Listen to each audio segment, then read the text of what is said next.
I told you guys. I told you. You can go back in time and watch my videos, and I told you that this video game is made by mentally ill people. Everyone that called me a gooner because I judge the female character aesthetic from this game is also mentally ill.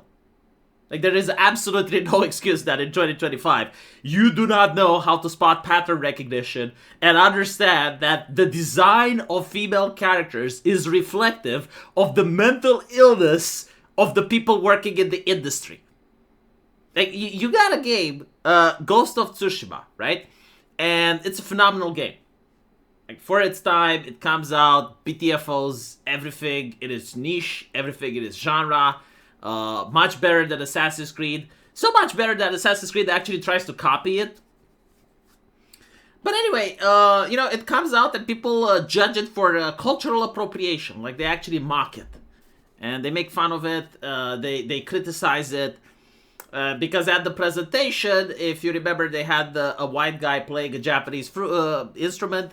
And all of a sudden, all the journalists are pro-Japanese, and they're like, oh no, white man can't do that. White man is culturally appropriating. White man bad. And so, what does the company do? Well, in the sequel, they cast a female character instead of the male character. Makes absolutely no fucking sense, because the male character was fine. The story was following the male character, and it ended up with a cliffhanger, so like everyone wanted to finish that story. But they decide to cast a female character so that they can call the critics misogynists.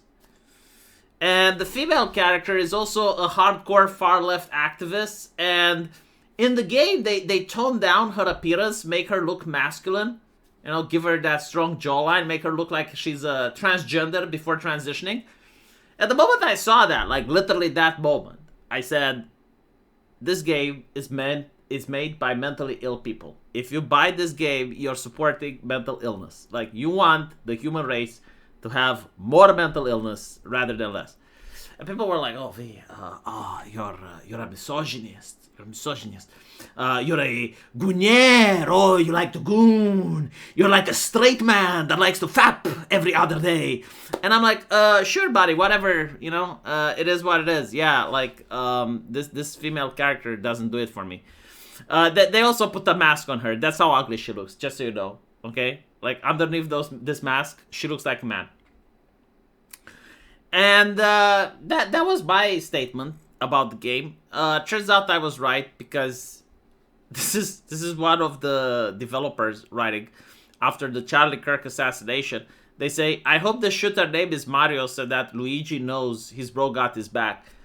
Again, it's important to understand and reflect on what the Charlie Kirk assassination actually means, right? Because like, not all assassinations are the same like the others. There is a reason why someone assassinates a guy, right? In the case of Charlie Kirk, he's the guy that talks about free speech, getting together. Even if we have our disagreements, we should still come to the same table and have a debate. And he gets assassinated. Now, at the time, we don't know why the assassin did it. We don't know that much. The FBI still is apparently investigating. When I'm making the video, I mean. But on Blue Sky, everyone is cheering, right? Like, everyone is gleeful. Everyone is happy. It's like, yes. Like, there should be no free speech. There should be no debate. If you disagree with our takes, if you disagree with our orthodoxy, you should get shot. And so it's very difficult to understand why any right-winger would give money to a company that supports people with this type of mindset. Right? It's like giving money to a company that hires people that want you dead. And this is why the cancel culture is happening. Like, this is literally why right-wingers are saying, like, okay, at the end of the day, it's a video game. I'm not going to sponsor a company that wants my son to be killed.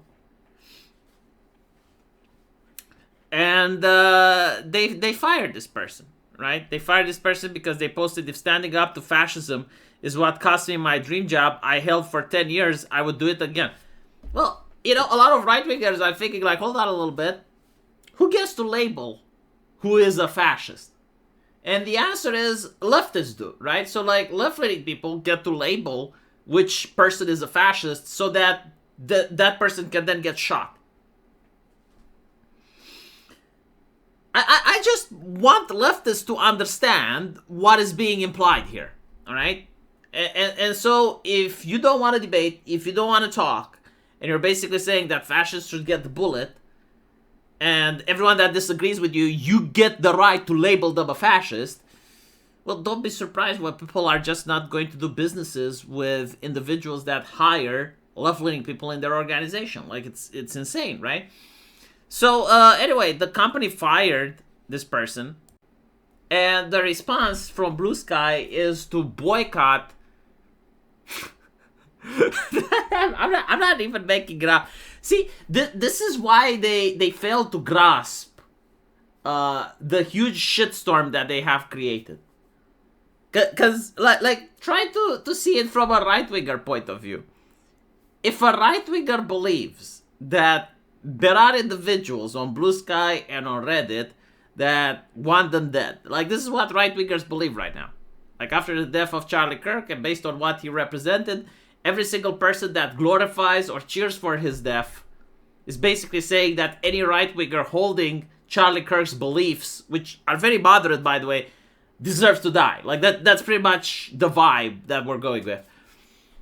And so, right-wingers respond by trying to cancel these people. And when they do cancel these people, more leftists are saying, no, we need to boycott these industries. You're not making your case. Like, you're not managing to challenge these accusations. But anyway, right, so now Ghost of Yotei is in a pretty huge predicament, right? Right-wingers don't want to touch it because they hired a extremely far-left actress and they defeminized her, like going out of their way to make her as non-binary as possible. And no one wants to support that, you know? Like, right-wingers actually like women. I know this is shocking, but, like, we love femininity. Like, we're not afraid of tits. We're not afraid of a plump ass. Like, we actually want female characters to have sensuality, to have femininity. We don't like to see every single female character just oozing with rage and spewing social justice talking points, which is pretty much what the AAA industry is doing right now. So, like, you got right-wingers that will not buy the game simply because of what they're doing to the franchise. It's like, okay, they decided to remove the male character, which symbolizes that they hate men, because there's no other reason why. And then you choose a female character and you defeminize her. Right-wingers, like, are not interested in this. And now left-wing people aren't interested in either. Right? And the reason they're not interested is because they didn't decide to support the mentally ill person that basically thinks assassination of people of different opinions is acceptable. Right? And it's kind of funny because they say, like, well, Charlie Kirk was a fascist.